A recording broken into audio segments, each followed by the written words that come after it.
আসসালামু আলাইকুম। সকাল ৯টা বেজে ২৫ মিনিট। আজ বৃহস্পতিবার। বাংলাদেশ বেতার কক্সবাজার। স্থানীয় খবরে স্বাগত জানাচ্ছি শামীম আক্তার। শিশুবান্ধব প্রাথমিক শিক্ষা, স্মার্ট বাংলাদেশের দীক্ষা, এই প্রতিপাদ্য নিয়ে আজ থেকে শুরু হচ্ছে জাতীয় প্রাথমিক শিক্ষা সপ্তাহ ২০২৪ এবং প্রাথমিক শিক্ষা পদক ২০২৩ প্রদান অনুষ্ঠান। প্রধানমন্ত্রী শেখ হাসিনা প্রাথমিক ও গণশিক্ষা মন্ত্রণালয়ের উদ্যোগে সকাল ১০টায় অনুষ্ঠানের উদ্বোধন করার কথা রয়েছে। এবার বিভিন্ন ক্ষেত্রে অবদান রাখায় প্রাথমিক শিক্ষা পদক পাচ্ছেন ১২৬ জন। অনুষ্ঠানের মধ্য দিয়ে প্রধানমন্ত্রীর হাত থেকে পদক গ্রহণ করবেন ৫৪ জন।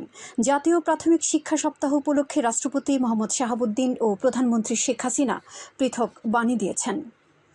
কক্সবাজার জেলা প্রশাসনের উদ্যোগে কর্মক্ষেত্রে অসামান্য অবদান এবং শুদ্ধাচার চর্চার স্বীকৃতিস্বরূপ শুদ্ধাচার পুরস্কার ২০২৪ প্রদান করা হয়েছে।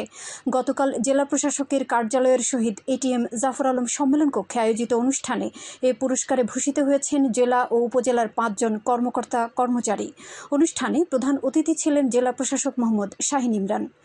অতিরিক্ত জেলা প্রশাসক শিক্ষা ও আইসিটি তাপ্তি চাকমার সভাপতিত্বে এতে অতিরিক্ত জেলা প্রশাসক সার্বিক বিভীষণ কান্তি দাস, অতিরিক্ত জেলা ম্যাজিস্ট্রেট মোহাম্মদ ইয়ামিন হোসেন বক্তব্য রাখেন।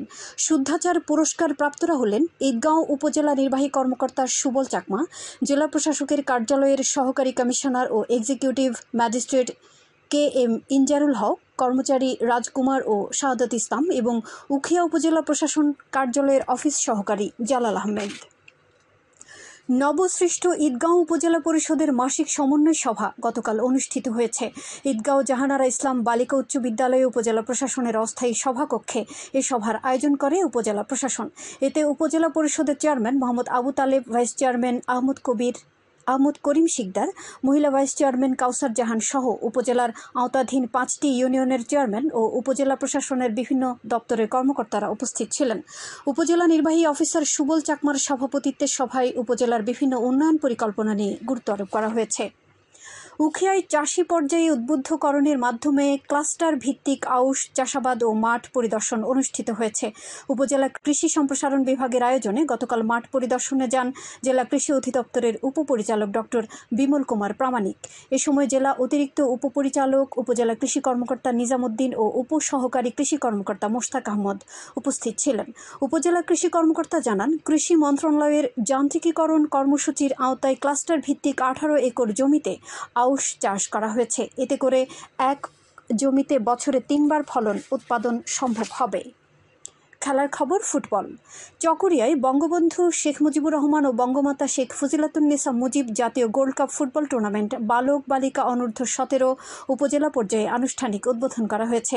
গতকাল বিকেলে উপজেলা শেখ রাসেল মিনি স্টেডিয়ামে প্রধান অতিথি হিসেবে এর উদ্বোধন করেন উপজেলা পরিষদ চেয়ারম্যান ফজলুল করিম সাইদি। চকরিয়া উপজেলা নির্বাহী কর্মকর্তা মোহাম্মদ ফখরুল ইসলামের সভাপতিত্বে এতে বিশেষ অতিথি ছিলেন পৌরসভার মেয়র আলমগীর চৌধুরী ও উপজেলা পরিষদের ভাইস চেয়ারম্যান বেলাল উদ্দিন শান্ত। উদ্বোধনী খেলায় চকরিয়া পৌরসভা ফুটবল একাদশ বনাম পশ্চিম বড় ভেওলা ইউনিয়ন একাদশ খেলোয়াড় সমিতি মুখোমুখি হন। 50 মিনিটের খেলায় পশ্চিম বড় ভেওলা ইউনিয়ন একাদশকে 2-0 গোলে হারিয়ে জয়লাভ করে চকরিয়া পৌরসভা ফুটবল একাদশ।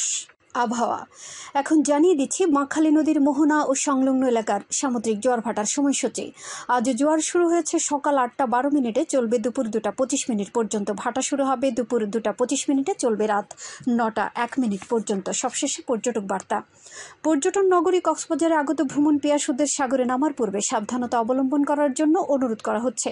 যারা সাঁতারে দক্ষ নন তাদের পানিতে বেশি দূর যাওয়া উচিত নয়। ভাটার সময় স্রোতের সাগরমুখী টান প্রবল হওয়ায় সাগরের গভীরে ভেসে যাওয়া এমনকি প্রাণহানির আশঙ্কা থাকে। সেই সাথে পর্যটকদের স্বাস্থ্যবিধি মেনে চলার পরামর্শ দেওয়া হচ্ছে। খবর শেষ হলো। আমাদের পরবর্তী খবর প্রচারিত হবে আজ দুপুর 2টা বেজে 55 মিনিটে।